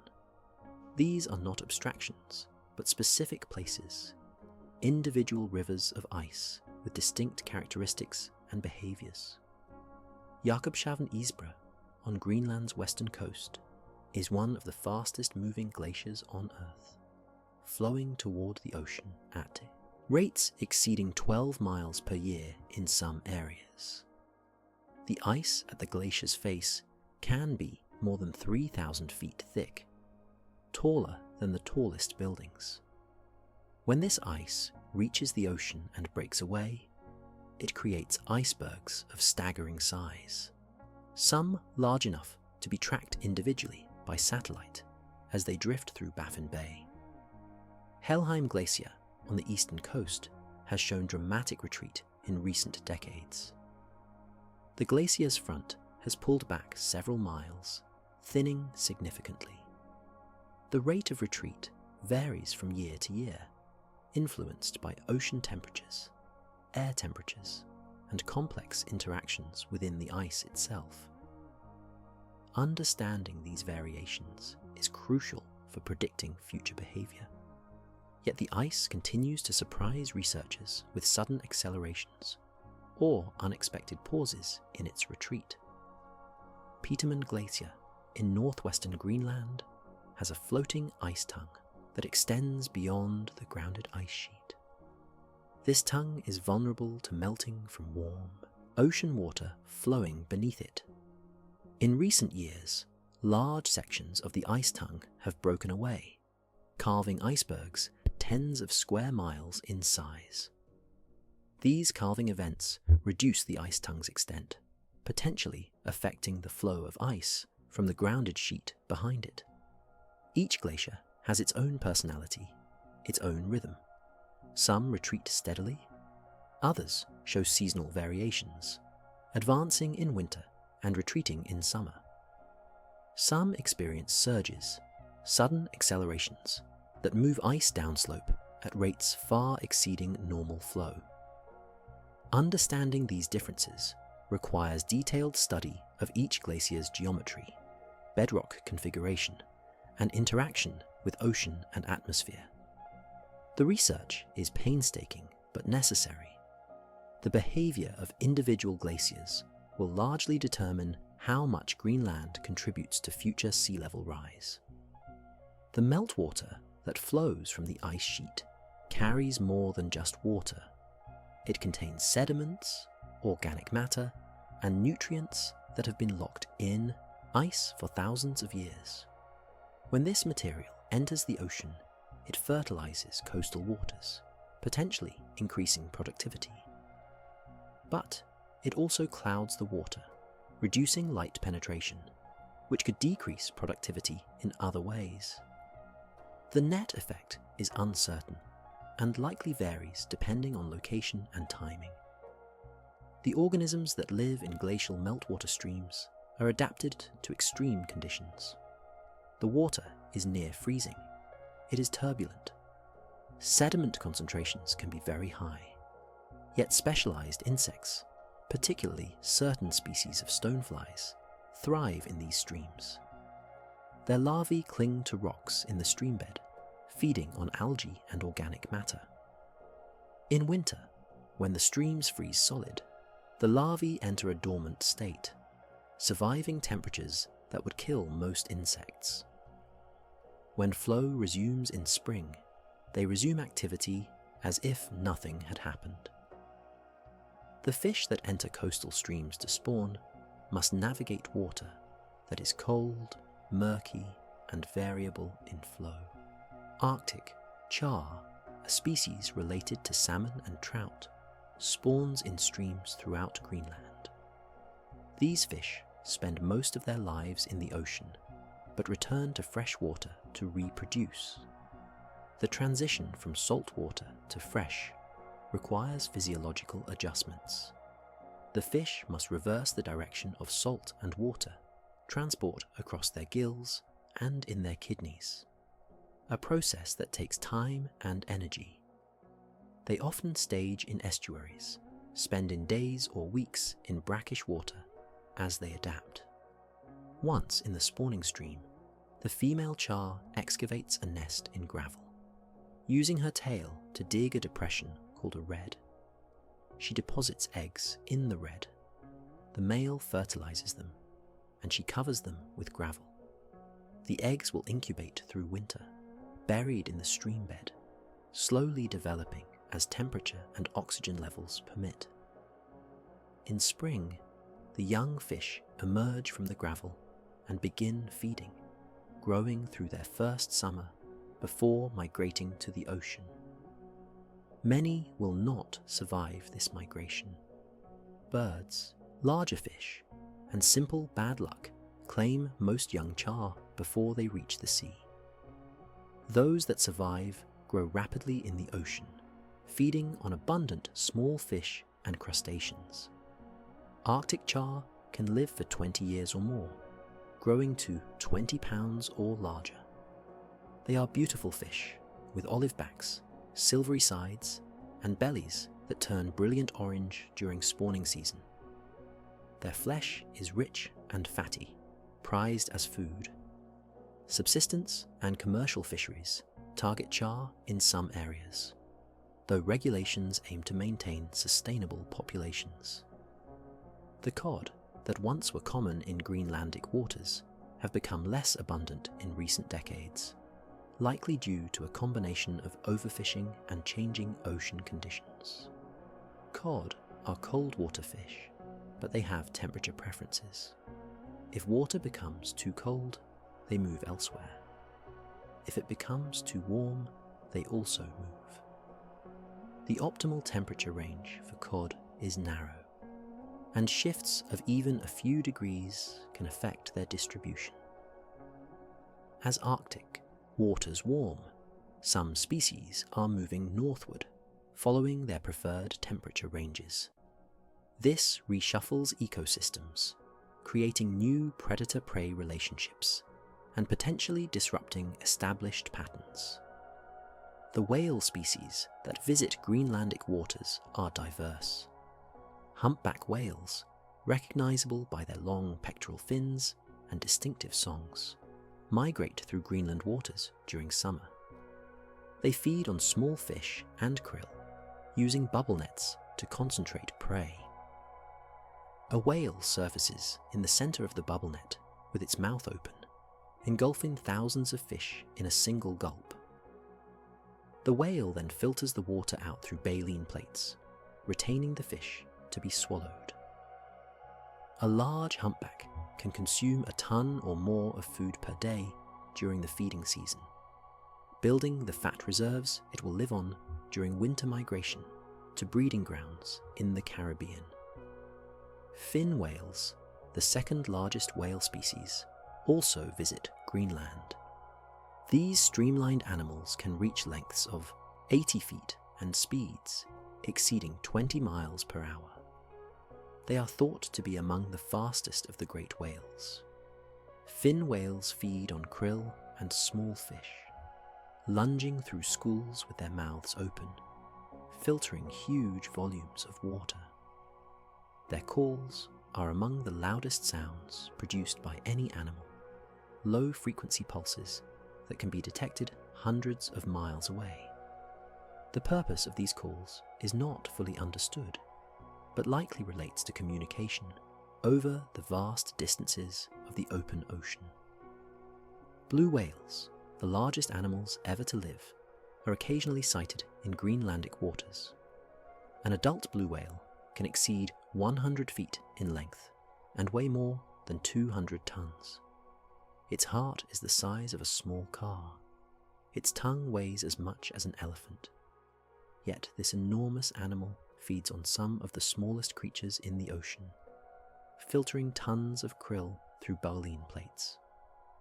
The whale's throat can expand to enormous size, allowing it to take in huge volumes of water and krill in a single gulp. The existence of such enormous animals in the ocean speaks to the ocean's productivity. The krill that feed the whales are themselves feeding on phytoplankton. The phytoplankton are converting sunlight and nutrients into biomass. The entire food chain, from microscopic plants to the largest animals on Earth, is supported by the ocean's ability to concentrate and transfer energy. This productivity is not uniformly distributed. In some areas, nutrient-poor water supports little life. In others, upwelling brings nutrients from the deep, fueling blooms of plankton that support vast populations of fish, birds, and marine mammals. Greenland's fjords and coastal waters are among these productive areas. The mixing of fresh meltwater with salt water, the input of nutrients from land, and the upwelling driven by ocean currents create conditions favorable for life. This productivity attracted human settlement in the first place. The ability to hunt seals, fish, and whales provided the calories necessary to sustain populations in a landscape where farming was marginal at best. The sea provides not just food, but materials. Seal skins for clothing and boat covering, sinew for thread and lashing, whalebone for structural elements and tools. Driftwood, carried by ocean currents from forests thousands of miles away, provided timber in a land with few trees. The ocean was not just a hunting ground, but a source of nearly everything required for material culture. The skin kayak, now iconic as an Arctic artifact, represents sophisticated engineering. The frame is made from driftwood or whalebone, lashed together with sinew. The skin, traditionally sealskin, is sewn with waterproof seams and stretched over the frame. The finished kayak is lightweight, highly maneuverable, and virtually silent in the water. A skilled paddler can pursue seals and small whales, approaching close enough to strike with a harpoon before the animal can flee. The harpoon itself is a marvel of design. The point detaches from the shaft when it penetrates the animal, pivoting sideways to prevent withdrawal. The shaft floats free, connected to the point by a long line. The line, made from braided sinew or sealskin, is attached to an inflated seal bladder that serves as a float. The wounded animal dives, dragging the float. The float creates resistance, tiring the animal and preventing it from diving too deep. When the animal surfaces to breathe, the hunter can close in and deliver a killing blow. This hunting technology was used for thousands of years with minimal changes. It worked, and changes risked reducing effectiveness. The knowledge required to make and use these tools was extensive. Which wood works best for the kayak frame? How to prepare the skin so it remains waterproof? The technique for throwing the harpoon to achieve maximum penetration and proper orientation. All of this was learned through observation and practice, passed from experienced hunters to apprentices. The loss of this knowledge in recent generations represents more than nostalgia for the past. It represents the disappearance of solutions to problems that might become relevant again. In a future where climate change disrupts supply chains and makes imported goods less reliable, the ability to produce functional tools from local materials could again become valuable. Some recognize this and work to preserve traditional knowledge, teaching young people how to build kayaks, make clothing from skins, and hunt using traditional methods. The cultural festivals that continue in Greenlandic communities serve partly as vessels for preserving and transmitting this knowledge. Drum dancing, traditional songs, and storytelling sessions provide contexts for teaching younger generations about history, values, and practical skills. The drum used in traditional performances is often made from sealskin stretched over a wooden frame. The rhythms played are complex, each pattern having meaning, telling stories without words. The stories themselves encode information crucial for survival.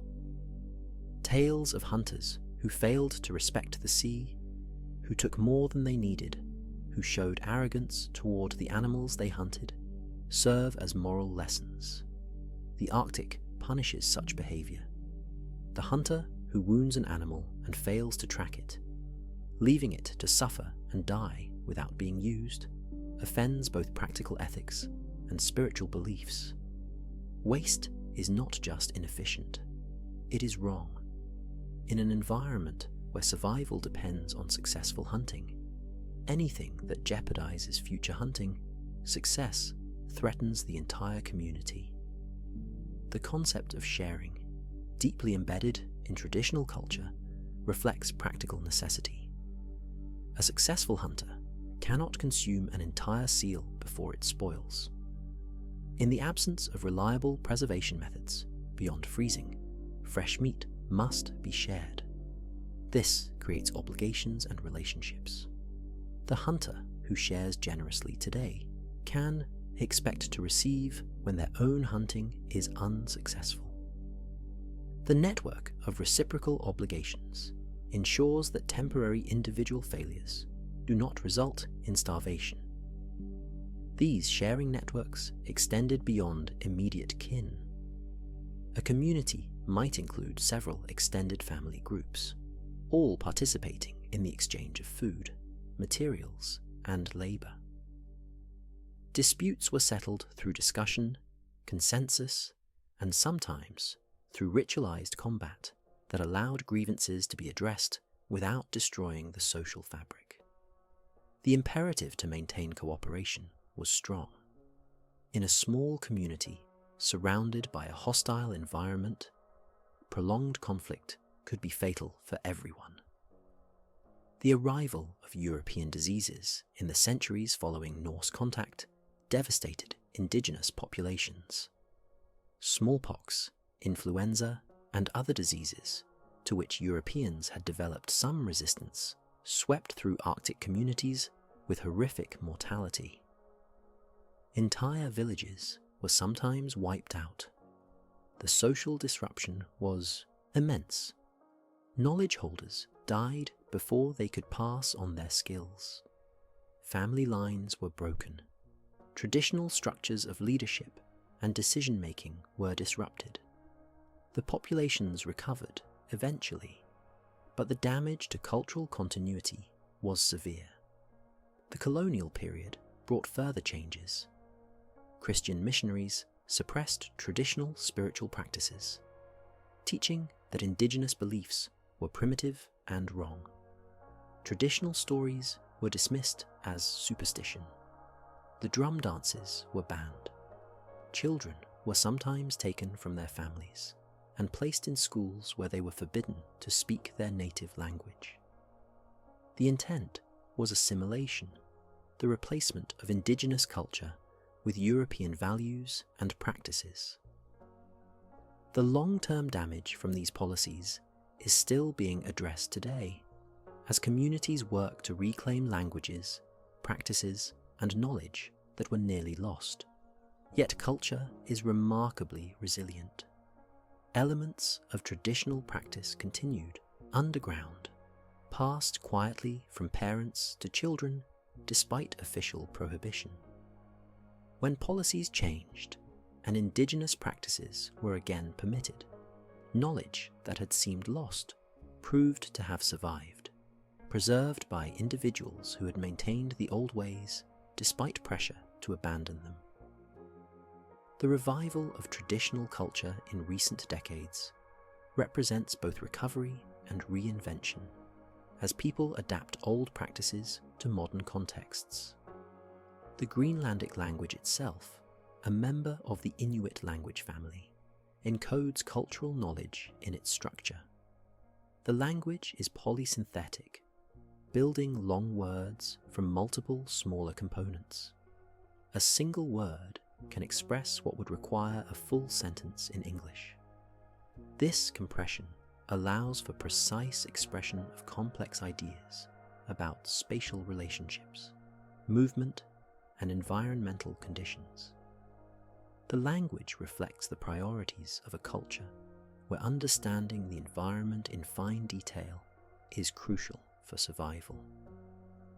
Consider the words for different types of ice. There are distinct terms for new ice forming on the ocean surface, for old ice that has survived multiple summers, for ice that is safe to walk on, for ice that appears solid but is actually thin and dangerous, for ice that is rough, for ice that is smooth. Each term distinguishes characteristics that matter for navigation and safety. Learning these terms is learning to see the environment the way traditional culture sees it, parsing the seemingly uniform white landscape into a complex array of distinct conditions. The language is also changing, adapting to modern realities. New words are created for concepts that had no traditional equivalent: computer, internet, climate change. Some of these new words are borrowed from Danish or English. Others are constructed from existing Greenlandic roots, extending traditional concepts to cover new phenomena. This process of linguistic adaptation parallels the broader cultural adaptation required as Greenland navigates between traditional practices and modern global integration. The tension between maintaining cultural identity and participating in the modern world affects communities across the Arctic.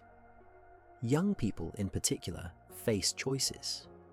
Should they learn traditional hunting skills or focus on education that will prepare them for wage employment? Should they stay in small settlements where traditional culture is strongest, or move to larger towns where opportunities are greater? These are not simple choices. They involve trade-offs between values, between ways of life, between possible futures.